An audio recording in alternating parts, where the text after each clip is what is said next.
Here is a book that got banned in the Soviet Union, Nazi Germany, Kenya, the United Arab Emirates, North Korea, Cuba, and at various points in the United States. It is a children's story about farm animals. It is 112 pages long, and it is one of the most subversive pieces of political writing ever published. George Orwell wrote Animal Farm in 1943 and 1944, during World War II. The Soviet Union was officially an ally of Britain at the time, which meant criticizing Stalin was politically unpopular. Orwell submitted the manuscript to multiple publishers. They all rejected it.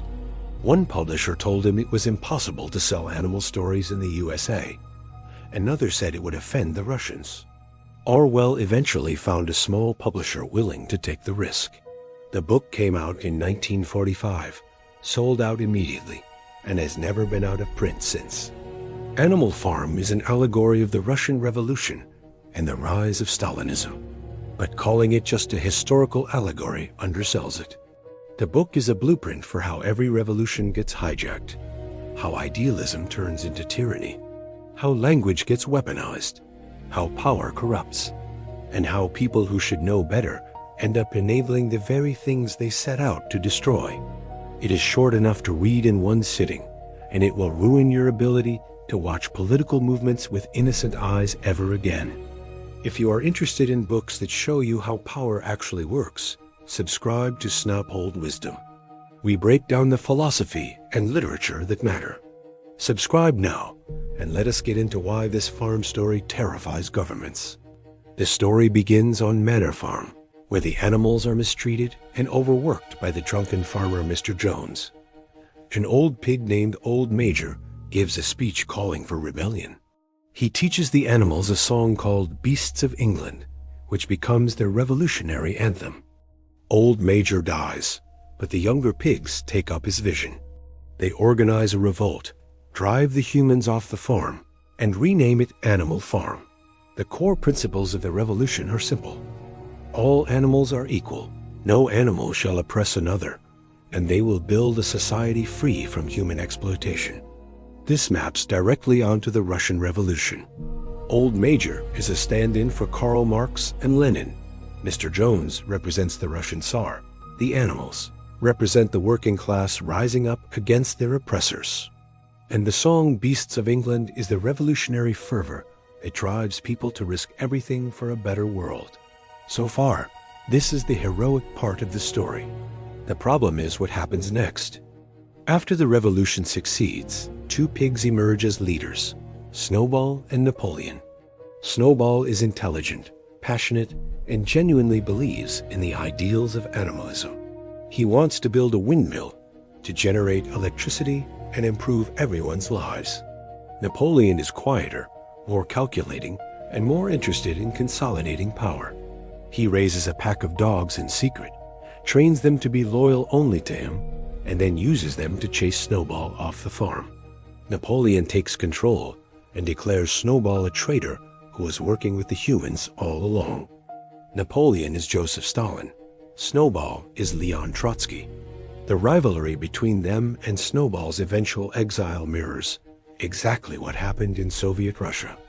After Trotsky was expelled and eventually assassinated, Stalin rewrote history to make Trotsky the villain and himself the hero. Orwell shows this happening on the farm in miniature. Every failure gets blamed on Snowball. Every success gets credited to Napoleon. The animals' memories of the revolution are systematically replaced with a false narrative that serves the pigs. This is the part that makes the book feel so current. We are living in an era where everyone is rewriting the past to fit the present. Politicians denying things they said on video last week. Movements erasing inconvenient history. The constant gaslighting, where you are told that what you clearly remember did not actually happen. Orwell saw this exact mechanism at work in Stalin's Russia, and he knew it was not unique to communism. It is a feature of authoritarian power everywhere.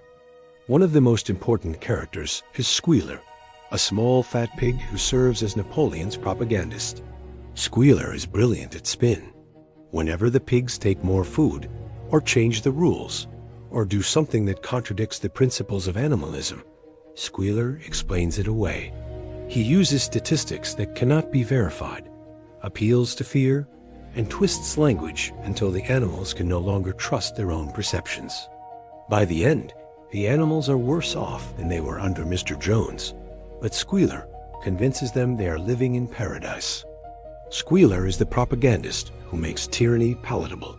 He is every press secretary, every state media outlet, every spokesperson who stands in front of cameras and says the opposite of what everyone can see with their own eyes. Orwell understood that authoritarian regimes do not just rule through violence. They rule through the constant manipulation of language and information. If you can control what people believe is true, you do not need to control them through force. They will police themselves. The scariest part of Squealer is how effective he is. The animals on the farm are not stupid. They can see that things are getting worse. But Squealer gives them just enough doubt, just enough alternate explanation, that they stop trusting their own judgment. This is gaslighting at a societal level. And it works because people would rather believe a comforting lie than face the uncomfortable truth that they have been betrayed. The most famous line in the book is the final commandment of animalism. All animals are equal, but some animals are more equal than others. This is not a mistake or a paradox. It is the endpoint of every revolution that fails. The new ruling class adopts the rhetoric of equality while building a system that benefits them at the expense of everyone else. The pigs start out as revolutionaries and end up indistinguishable from the humans they overthrew. Orwell shows this transformation happening gradually.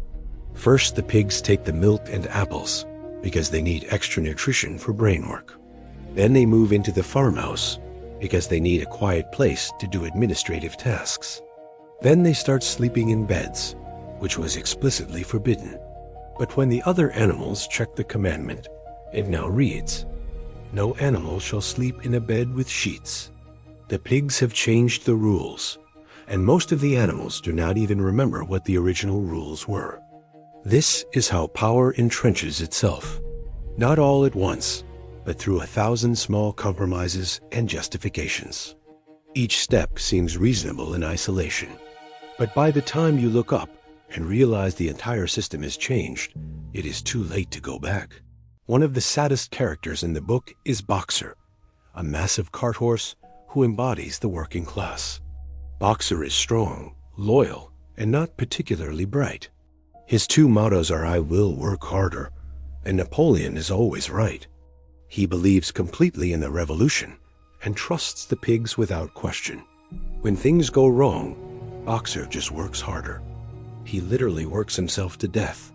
And when he collapses from exhaustion, the pigs sell him to a glue factory and use the money to buy whiskey. Boxer represents every person who puts their faith in a system that does not care about them.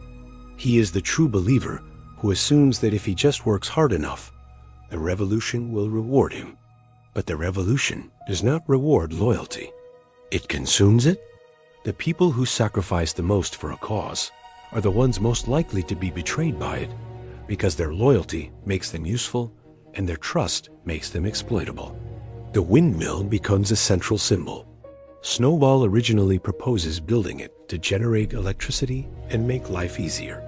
After Napoleon chases Snowball away, he claims the windmill was his idea all along and makes it the centerpiece of his rule. The animals work themselves to exhaustion building it. A storm knocks it down. Napoleon blames sabotage by Snowball and orders it rebuilt. They rebuild it. It gets destroyed again. They rebuild it again. The work is endless and the conditions get worse. The windmill represents the grand projects that authoritarian regimes use to distract and exhaust the population. Stalin had his 5-year plans. Mao had the Great Leap Forward. Every dictator has some massive infrastructure project or ideological campaign that requires total mobilization. The project itself does not matter. What matters is that it keeps everyone too busy and too tired to organize resistance. And when the project fails, there is always an external enemy or internal traitor to blame. The ending of Animal Farm is devastating. The pigs start walking on two legs. They carry whips. They wear clothes.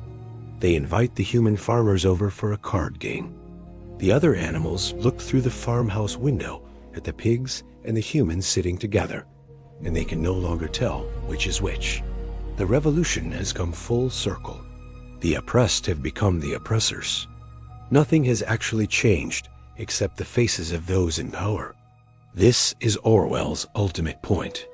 Revolutions do not fail because of external enemies or bad luck or insufficient violence. They fail because the revolutionary class becomes the new ruling class and adopts the same methods and privileges as the old one.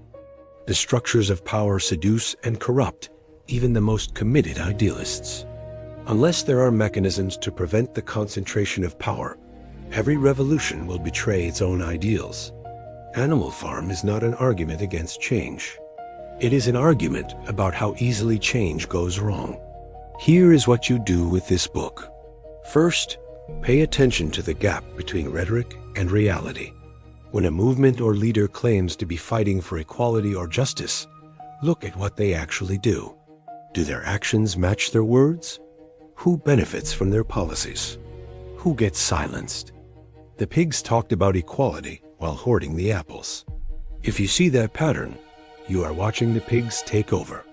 Second, resist the squealer in your own media environment. When someone in power tells you to distrust your own perception of reality, be very suspicious. When statistics are presented without sources, when language gets twisted to mean its opposite, when inconvenient history gets erased, you are being squealered. The defense is simple but difficult. Insist on evidence, preserve records, and refuse to accept gaslighting, no matter how smooth the delivery. Third, do not be boxer. Loyalty and hard work are virtues, but blind loyalty to any leader or movement is dangerous. If your response to every failure is "I will work harder" and the leader is always right, you are setting yourself up to be exploited. Critical thinking and willingness to question authority are not betrayals. They are the only things that prevent good people from enabling terrible systems. Animal Farm is 112 pages about farm animals that has been banned and challenged all over the world because it is too effective at exposing how revolutions fail. It shows the mechanisms of betrayal so clearly that anyone who reads it will recognize those mechanisms when they see them in real life. That makes it dangerous to people in power and essential for everyone else. Subscribe if this was worth your time. See you in the next one.